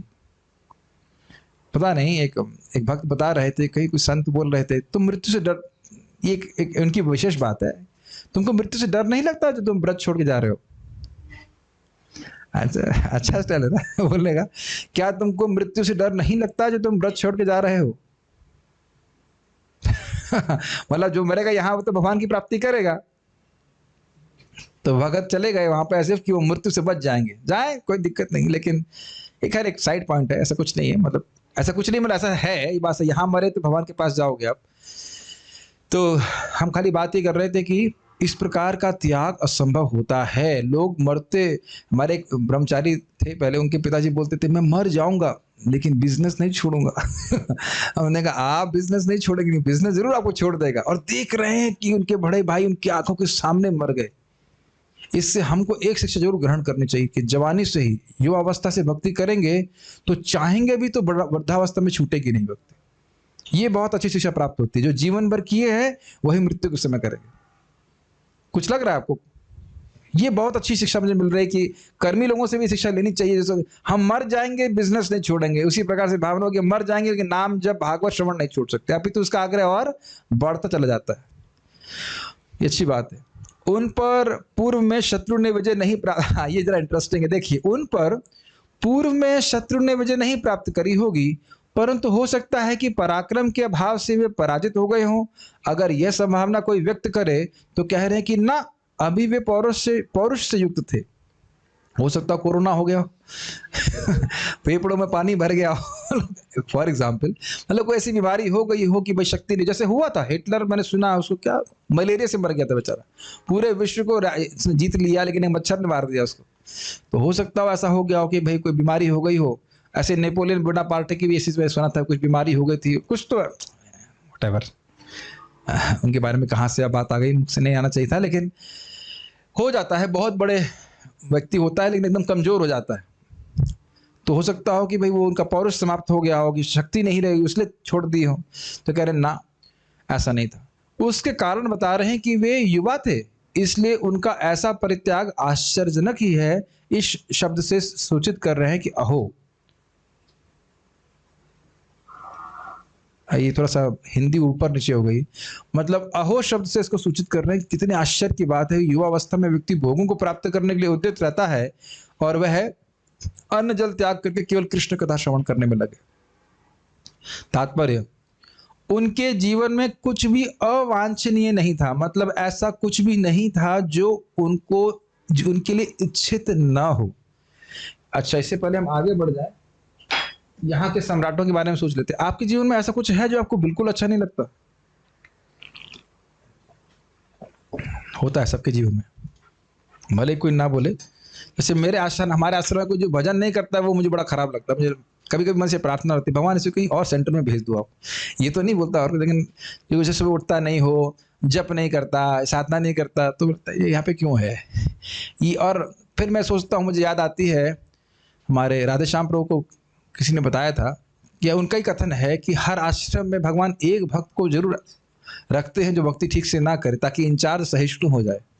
तो फिर मुझे याद आया था, अच्छा ठीक है मुझे सहन कर लेना चाहिए। तो अब मैं ऐसे सोचता हूँ कि भाई वो ना भी कर रहा हो तो मेरी भक्ति को रोक तो नहीं रहा है ना।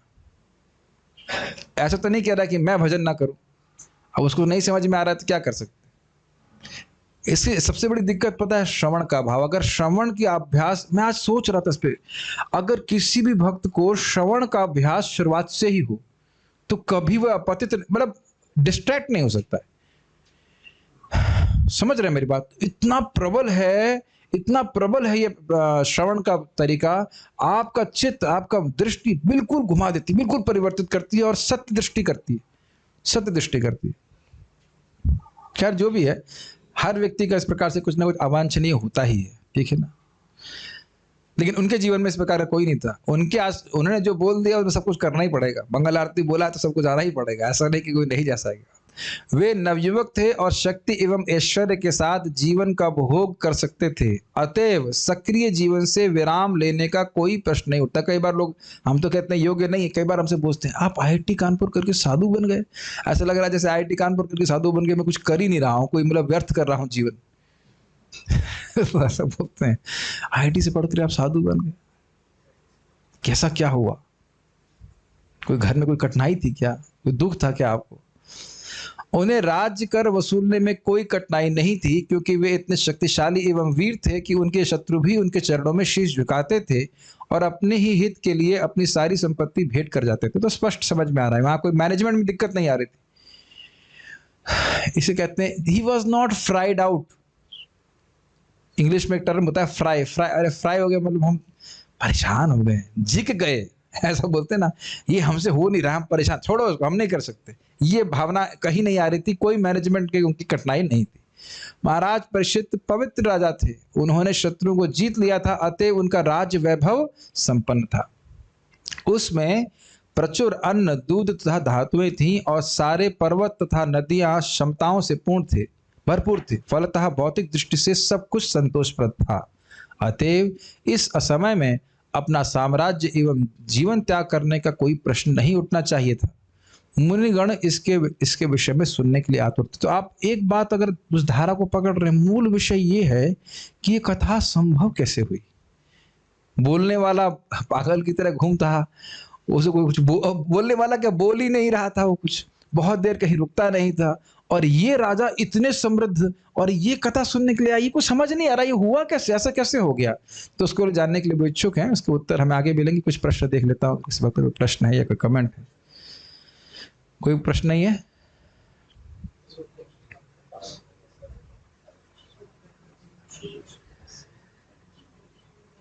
ओके,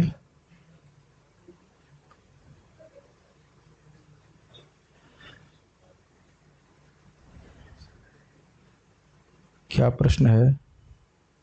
एक भक्त कह रहे हैं कि तिरुभाव शब्द भगवान के लिए सही नहीं है। क्यों सही नहीं? तिरुभाव ही तो उपयोग करते हैं। तिरुभाव किस लिए कहते हैं? है नहीं, आप पता नहीं क्या कहना चाहते।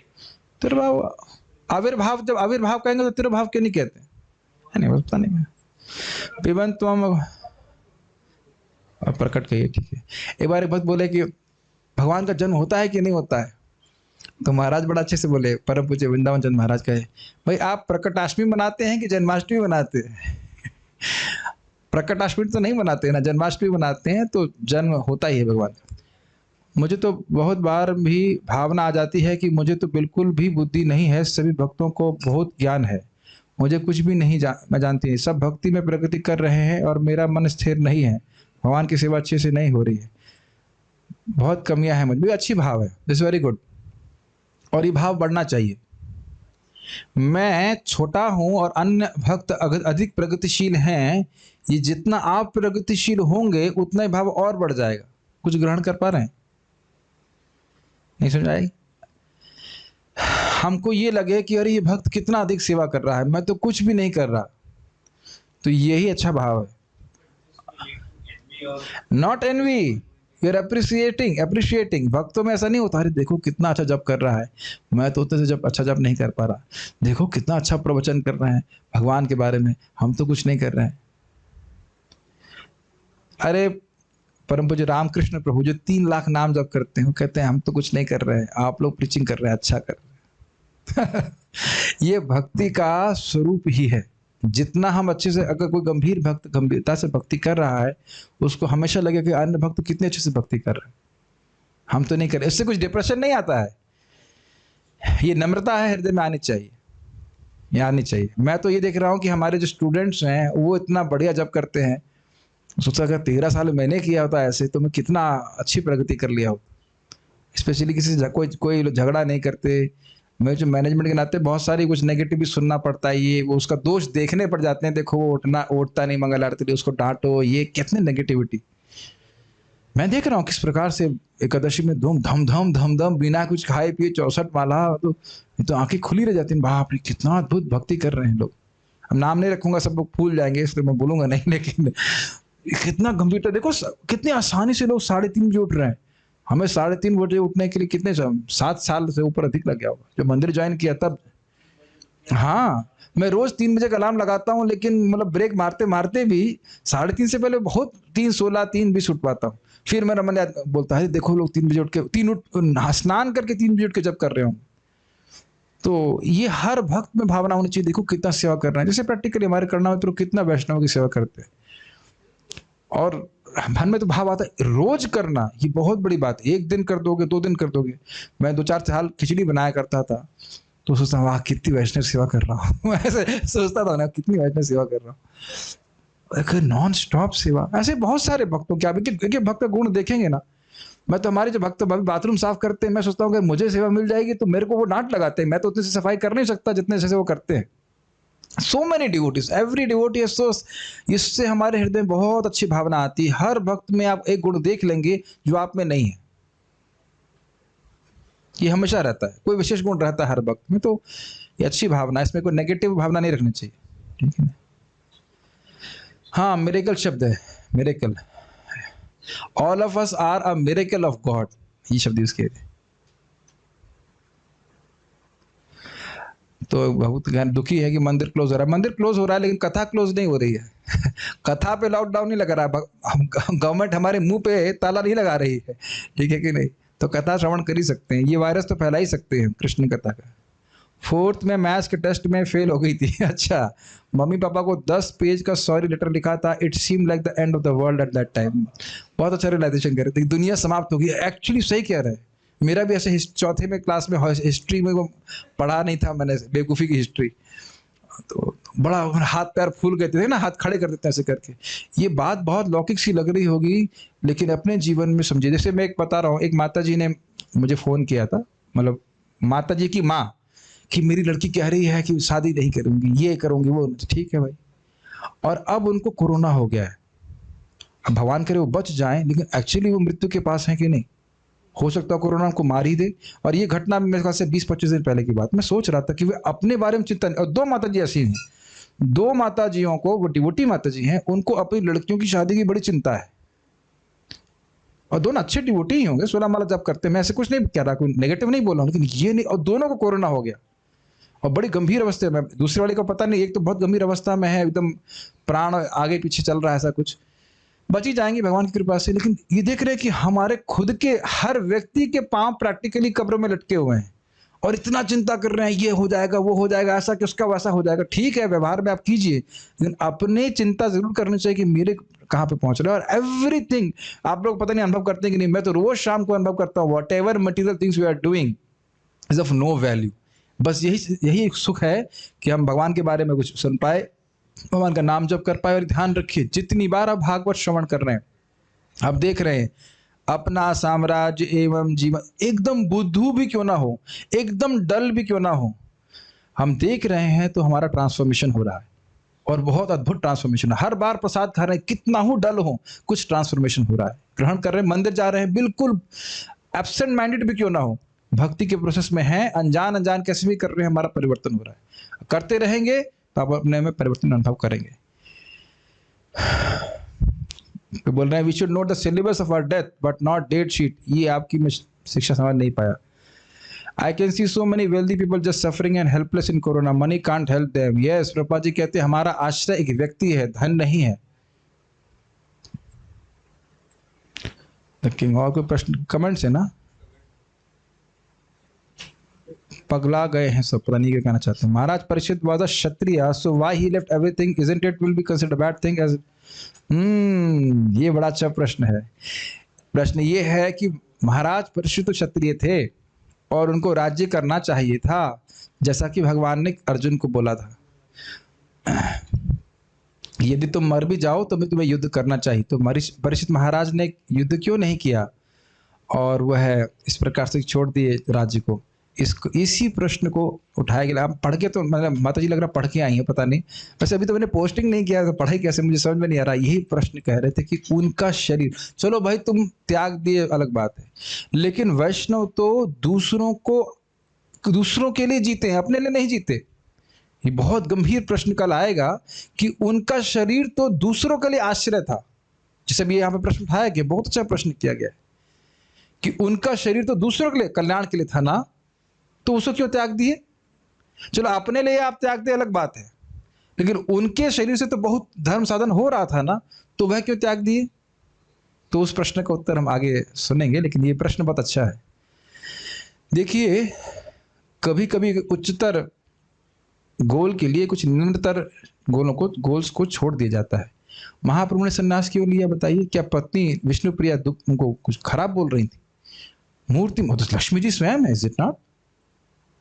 और माता सची देवी तो स्वयं यशोदा मैया कितना प्रेम करती हैं, उसको कल्पना नहीं कर सकते। लेकिन काशीर मायावादी पड़ुया जो लोग उनसे द्वेष करते थे, उनका उद्धार करने के लिए महाप्रभु ने संन्यास लिया। और महाप्रभु खुद बोल रहे हैं, जब श्रीवास ठाकुर जी के घर में बच्चा मर जाता है और वह कीर्तन बंद नहीं होने देते हैं, तब तो महाप्रभु रोते रोते हुए कहते हैं कि मैं आप जैसे भक्तों को कैसे त्याग पाऊंगा। मतलब वो सोच रहे थे कि आगे मुझे संन्यास लेना है, लेकिन ऐसे प्रेमी भक्तों को मैं कैसे त्याग सकता हूँ। तो एक उच्चतर उद्देश्य ये था कि उनको पूरे कृष्ण भावना मत का आंदोलन का प्रचार पूरे विश्व में करना था। तो वो सब हम सुनने वाले हैं। ओके, हरे कृष्णा। ठीक है, देखिए, कथा के समय कोई शब्द अगर मुंह से निकल जाए, स्लिप ऑफ टंग, उसको पकड़ना ये कथा का एटिकेट नहीं है। मान लीजिए मेरे मुख से तिरुभाव निकल गया, तो मेरा तिरुभाव मत करवा दीजिए यहाँ पे। अगर आपको श्रद्धा नहीं है, यू शुड मेंटेन एटिकेट। उसी पीछे नहीं पड़ना चाहिए कि हाँ ये, जब आप कभी कथा करेंगे तो मैं 100 गलती निकलवा सकता हूँ, but we have to learn an etiquette कि मान लीजिए मुख से निकल गया तिरुभाव, या मुझे पता है ना कि भगवान मरते नहीं है, कि मुझे वो सिखाएंगे आप लोग जो लोग इस प्रकार की टीका कर रहे हैं। बस understand this etiquette of accepting. भाई कुछ प्रमादवश कुछ गलती से मुंह से निकल गया। जैसे एक बार मैं बोल रहा था, क्या मुझे याद है, नीम कुछ तो बोल रहा था, मुंह से नीम निकल रहा था कोई, और हाँ क्या था, कुछ बात कथा बोल रहा था कि मुंह से कुछ किसी और पेड़ का स्मरण कर रहा हूँ और मुंह से नीम निकल रहा है, तो उसको सुधार करके ग्रहण कर लेना चाहिए। लेकिन ये नहीं कि इस पूरी क्लास में तिरोभाव बोला उसने भगवान के बारे में। This is not a proper attitude, because यही आप अन्य वक्ताओं के संग करने वाले हैं। कुछ लोग यही देखते रहते हैं कि वक्ता ने गलत क्या बोला। हाँ, तो जितनी बातें बोली हैं उसको कम से कम समझने का प्रयास कीजिए, ठीक है कि नहीं? इसी चक्कर मत पड़े रहिए। क्या डांटने का कर्तव्य यह है कि ये अपराध बार बार ना करें, ना मेरे प्रति ना अन्य वक्ताओं के प्रति। एक कोई गलती मुझसे निकल जाता है तो उसका मतलब ये नहीं कि उसी के पीछे पकड़ लीजिए। एनीवेज, हम लोग अब पारायण करेंगे।